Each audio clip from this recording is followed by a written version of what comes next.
नमस्कार, आप देख रहे हैं प्रदेश का सबसे भरोसेमंद news channel India news Uttar Pradesh Uttarakhand और मैं हूं आपके साथ आयुष सतनांश। आरएलडी अध्यक्ष जयंत चौधरी रामपुर पहुंचे, जहां पर उन्होंने विधायक आजम खान के घर पहुंचकर उनके बेटे यानी कि समाजवादी पार्टी से विधायक अब्दुल्ला आजम के साथ मुलाकात की है। दोनों के बीच देर तक बातचीत हुई है। अब मुलाकात के बाद जयंत चौधरी ने यह भी कह दिया कि अब्दुल्ला आजम का नेतृत्व चमक रहा है। जयंत ने बड़ा बयान देते हुए कहा कि यूपी की जनता को नया राजनीतिक विकल्प अब देना होगा। समाजवादी पार्टी में फूट के सवाल पर उन्होंने ये भी कहा कि ये उनका निजी मामला है। जयंत चौधरी ने आगे ये कहा कि आजम खान वरिष्ठ नेता हैं और हमारे परिवारों के बीच 3 पीढ़ियों के संबंध हैं।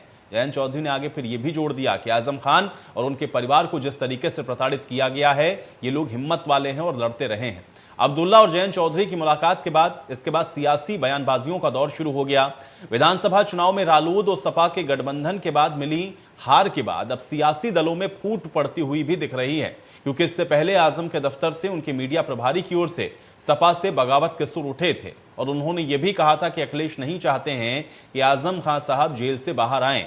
अब अखिलेश यादव ने आजम खान की बलि दे दी है, हमें भाजपा का दुश्मन बना दिया है। तो फिर वहीं जयंत की मुलाकात के बाद सपा से एक बार फिर से आजम परिवार की नाराजगी खुलकर देखने को मिल रही है और कहीं ना कहीं आजम परिवार की जयंत के खेमे में जाने की बातें भी अब सामने आती हुई साफ तौर पर नजर आ रही हैं।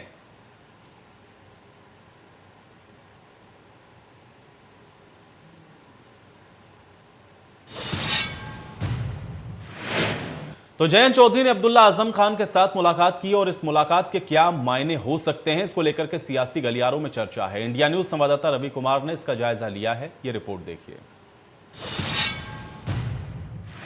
समाजवादी पार्टी के राष्ट्रीय अध्यक्ष अखिलेश यादव से वरिष्ठ नेता आजम खान की नाराजगी खबरों के बीच बुधवार को राष्ट्रीय लोक दल के अध्यक्ष जयंत चौधरी रामपुर पहुंचे। समाजवादी पार्टी के सहयोगी जयंत चौधरी ने यहां आजम खान के बेटे अब्दुल्ला आजम से मुलाकात की। अब्दुल्ला से मुलाकात के बाद जयंत चौधरी ने कहा कि उनकी नाराजगी सिस्टम से। इस दौरान अखिलेश यादव की नाराजगी के सवाल पर जयंत टाल गए।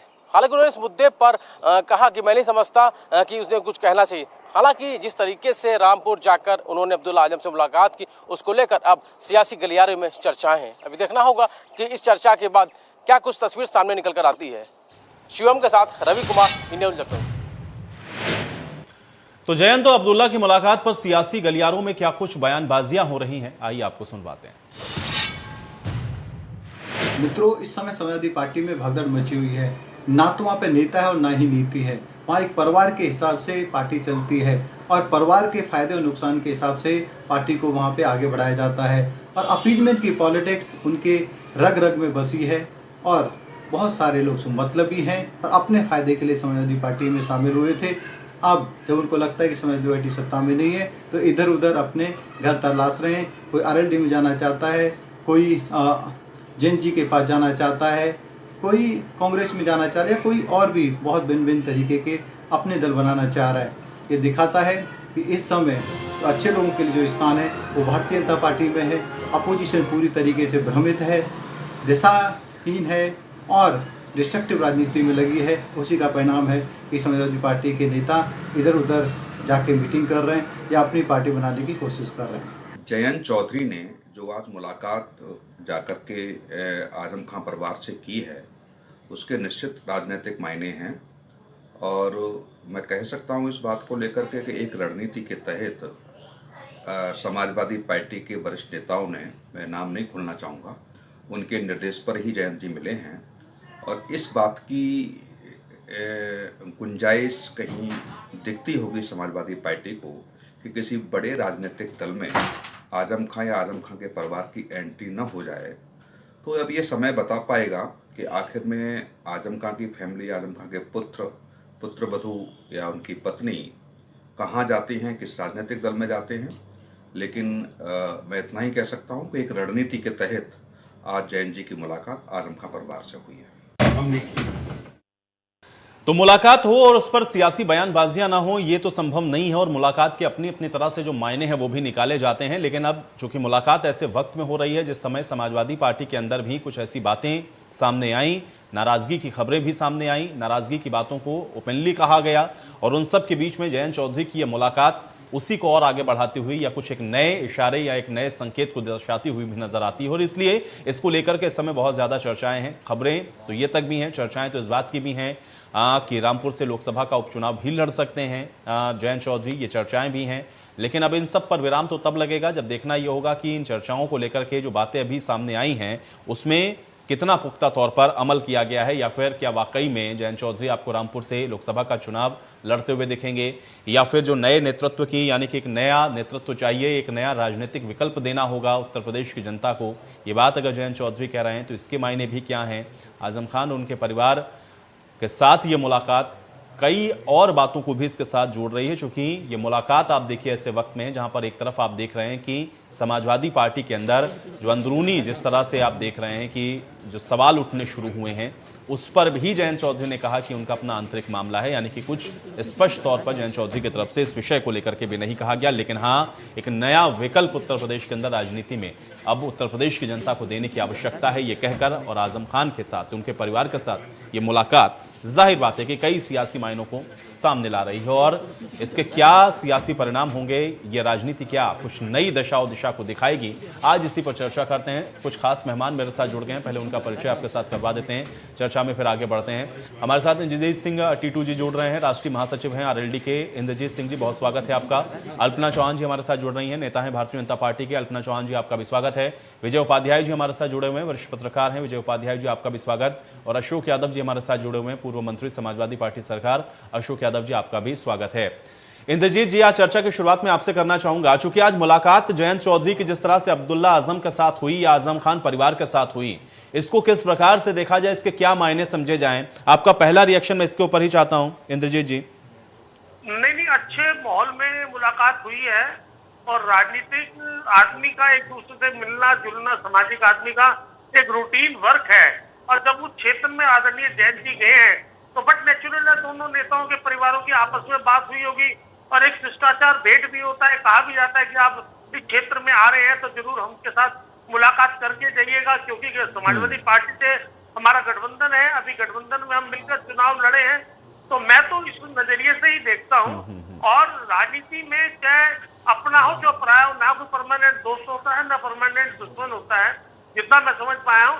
लेकिन कुल मिला के यही होगा कि शिष्टाचार भेंट होगी और वो उस क्षेत्र में गए हैं और क्षेत्र के नाते जरूर आपस में, क्योंकि एक बड़ा परिवार है उस क्षेत्र का, तो उस परिवार के बीच में जाना बहना बैठना उठना, मैं तो इसको कुछ इस लहजे से देखता हूँ। नहीं, लेकिन इंद्रजीत सिंह जी, चूंकि मुलाकात हुई है, जाहिर बात है इसको तो हम इस तरह से भी देख सकते हैं कि भाई चलिए ठीक है, आप लोगों के साथी, आपके अलायंस थे, आपके पार्टनर हैं या पुराना संबंध उन्होंने बताया, आप मिलने के लिए गए, लेकिन साथ में ये भी कहा कि उत्तर प्रदेश की जनता को एक नया राजनीतिक विकल्प देना होगा। ये नए राजनीतिक विकल्प का क्या मायने हैं? क्योंकि अभी तो आप लोगों ने गठबंधन किया था, क्या वो एक विकल्प नहीं था? नया विकल्प, ये जो शब्द कहे गए जयंत चौधरी की तरफ से, इसको किस तरह से देखूं? ये तो फिर एकदम कोई औपचारिक मुलाकात या कोई रूटीन मुलाकात के तौर पर तो था नहीं, या तो फिर ये स्टेटमेंट नहीं देते। नया विकल्प का क्या अभिप्राय है, इसको समझाएं थोड़ा। देखिए, राष्ट्रीय अध्यक्ष जी के किसी भी वक्तव्य पर मेरा कोई जवाब देना ठीक नहीं है, लेकिन जो देश के हालात हैं उन हालात को आप देखिए, जिस तरीके से अलग अलग पिछले 15 दिन में जो अलग अलग घटनाएं देखने को मिली हैं और समाज में बांटने का जो काम चल रहा है, कहीं कोई दोषी पाया जा रहा है, कहीं नहीं, तो उसका तो विकल्प आरएलडी है ना, उसका विकल्प तो आरएलडी भी हो सकती है, उसका विकल्प तो और पार्टियां भी हो सकती हैं। नया विकल्प जब कहेंगे तो उसका मतलब यह है कि ऐसा विकल्प जो अभी अस्तित्व में ना हो। नए विकल्प का मतलब यह होता है कि जो अभी अस्तित्व में ना हो। समाजवादी पार्टी या आपका गठबंधन तो अस्तित्व में है ना, चुनाव अभी खत्म हुआ है। नया विकल्प देने का मतलब है, आप जो बात कर रहे हैं वो ठीक है, नया विकल्प का क्या अभिप्राय है, मैं ये समझना चाह रहा हूं। देखिए, नए विकल्प का मतलब ये है कि अब जिस तरीके से चुनाव में 80-20 चला और उसके बाद एक बाढ़ से आ गई जीत होने के बाद, बल्कि उत्साहित होना चाहिए जीत के बाद। तो आपको जिसने वोट दिया वो भी आपका, जिसने वोट नहीं दिया वो तो 80-20 का मतलब क्या है इंद्रजीत जी, इसको समझाएं जरा। नहीं, देखिए, आप देखो चुनाव कहाँ लड़ा गया, आप मुझे बताइए। नहीं, मुझे बताइए ना इंद्रजीत जी, 80-20 का मतलब क्या है, अभिप्राय क्या है? देखिए, तो समाज में बंटवारे की बात करी गई और फिर उसके बाद जब तो 80-20 में बंटवारा क्या है? देखिए, बात ये है, आप खुलकर बोलिए ना इंद्रजीत जी, राष्ट्रीय महासचिव हैं आप आरएलडी के, ढकी छुपी बातें कहेंगे तो फिर कैसे बात रख पाएंगे? खुलकर बोलिए। देखिए, बात ये है हम तो इस चीजों में विश्वास नहीं करते हैं। हमने तो मुद्दों की बात पूरे चुनाव में करी, बेरोजगारी की लेकर, चलिए ठीक महंगाई है, को लेकर। आज तो मैं जयंत चौधरी पर ही बात करूंगा। महंगाई बेरोजगारी पर अभी हम लोगों के पास और समय है, उस पर हम लोग लगातार चर्चा करेंगे। अल्पना जी जवाब दीजिए, और दूसरा ये भी बताइए, ये मुलाकात के मायने आपको क्या समझ में आ रहा है? अल्पना जी पर अनम्यूट कर लें, मुझे लग रहा है आपका ऑडियो म्यूट है शायद।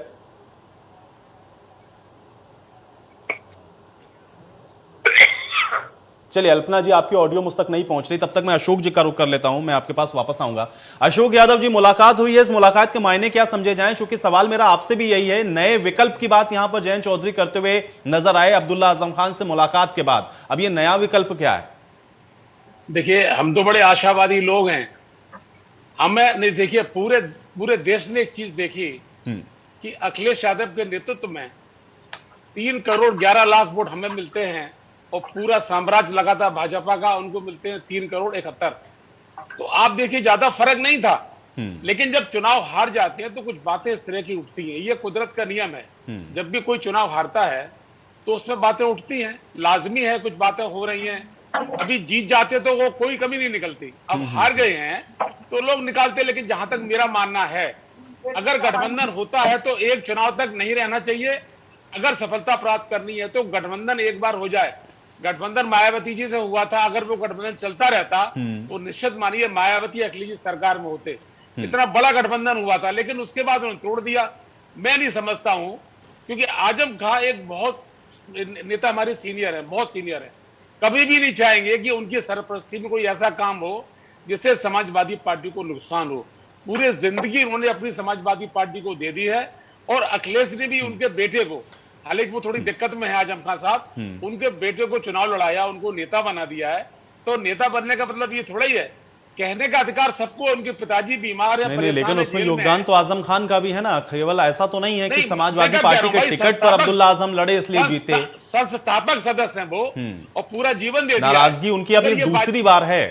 देखिए अशोक जी, आप तो इतने पुराने सीनियर लीडर हैं, दूसरी बार ऐसा हो रहा है कि आजम खान की नाराजगी दिख रही है, और ये क्यों हो रहा है? और नेतृत्व को लेकर के सवाल उठने शुरू हो जाएं, ये तक कहा जाए उनके मीडिया कोऑर्डिनेटर की तरफ से कि भाई देखिए उनके कपड़ों से आप लोगों को बू आती है। अशोक जी, तो इसका मतलब तो ये हो रहा है ना कि कुछ तो ऐसी चीज है जिसको अखिलेश यादव नहीं संभालता।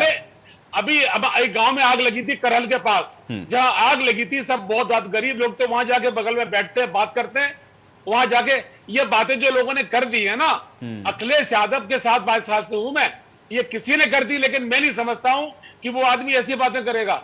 उसे गरीबों से प्यार है, गरीबों से बैठता है। नहीं, लेकिन अशोक जी कहा तो जा रहा है ना भाई, देखिए ये तो स्टैब्लिश नेता है, ये तो स्टैब्लिश नेता है ना भाई। ये मुझे बताइए ना कि आप कैसे आजम खान को नकार तो नहीं सकते हैं ना।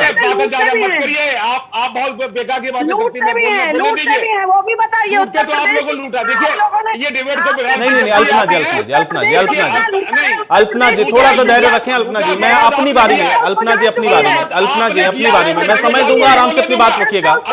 अल्पना जी देखिए, समय की खराबी नहीं हो, समय की बर्बादी करने का कोई अर्थ नहीं है, समय व्यर्थ करने का कोई अर्थ नहीं है, समय व्यर्थ करने का कोई अर्थ नहीं है। अपनी बारी में नहीं। अल्पना जी ऐसे नहीं, मैं एक एक करके सबको समय दे रहा हूं, इसीलिए अल्पना जी मैं आपके पास आऊंगा, आराम से आपको समय दूंगा, अपनी बात आप रखिएगा। टेक्निकल इशू था, आपकी आवाज मुझ तक नहीं आई। अल्पना जी, आपकी टेक्निकल इशू की वजह से मुझ तक आवाज नहीं आई। अल्पना जी लेकिन अभी सुनिए, अल्पना जी अभी सुनिए। नहीं ऐसे नहीं, ये चीखा चिल्ली करने से कोई फायदा है नहीं। अल्पना जी सुनिए पहले। अल्पना जी ऐसे नहीं, अल्पना जी सुनिए। अल्पना जी, इस तरीके से कोई फायदा नहीं है, इस चर्चा का कोई अर्थ नहीं है, इस चर्चा का कोई अर्थ नहीं। इनको मैंने नहीं बोलने दूंगा, ये कैसे बोलेगी? ठीक है अशोक जी आप वो शांत हैं, लेकिन मेरा जो सवाल था अशोक जी, उस सवाल पर आ जाइए। मेरा जो सवाल, उस सवाल पर आ जाइए। बाकी मैं जिससे सवाल पूछूंगा उसका जवाब वो दे। एक सेकंड भाई, इस तरीके से समय खाली मत खराब करें, समय बर्बाद ना करें, समय खराब ना करें। अशोक जी मूल प्रश्न पर आइए। अल्पना जी शांत है। अरे अशोक जी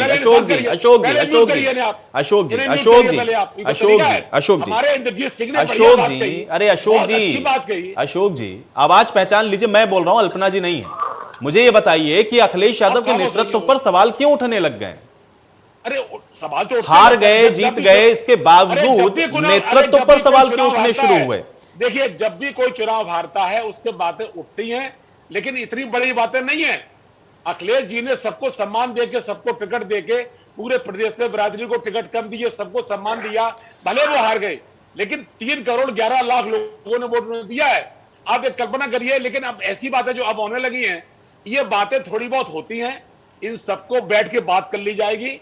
आज वो सफाई में शाम को मुलाकात मेरी होगी उससे, सबको बैठा लेंगे, बात करेंगे। कोई समस्या किसी की, देखिए ये और कहीं जाएंगे नहीं। अगर भाजपा से मुकाबला करना है तो सबको एकजुट रहना पड़ेगा।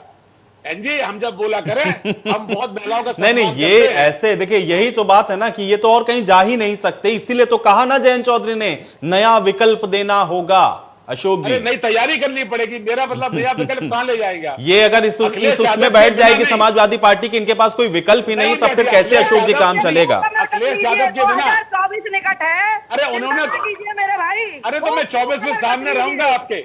ये पूरा देश मिलके आपको उठाएगा सरकार से। चलिए ठीक है अशोक जी, वो हम लोग भी देखेंगे। ठीक है, आप चलिए अल्पना जी। हाँ ठीक है, अल्पना जी अपनी बात रखें, लेकिन बीच में मत बोला करिए। ठीक है, चलिए अशोक जी, ठीक है, चलिए अशोक जी थोड़ा शांत हो जाए। अल्पना जी बात रखें अपनी।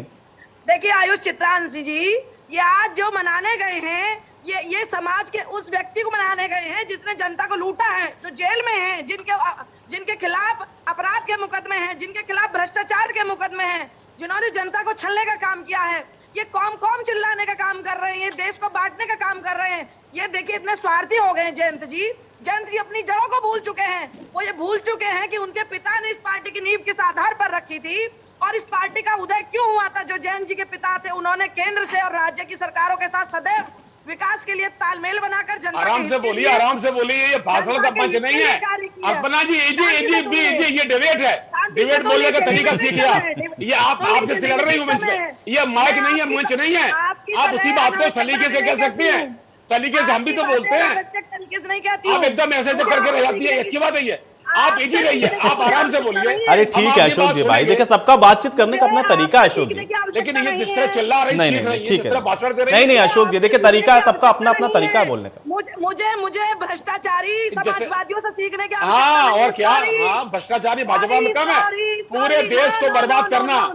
आप बार बार देखिए, मत करिए। आज का विषय दूसरा है, आज का विषय दूसरा है अल्पना जी। ये बात कल कर लेंगे हम, भ्रष्टाचार की बात हम कल कर लेंगे।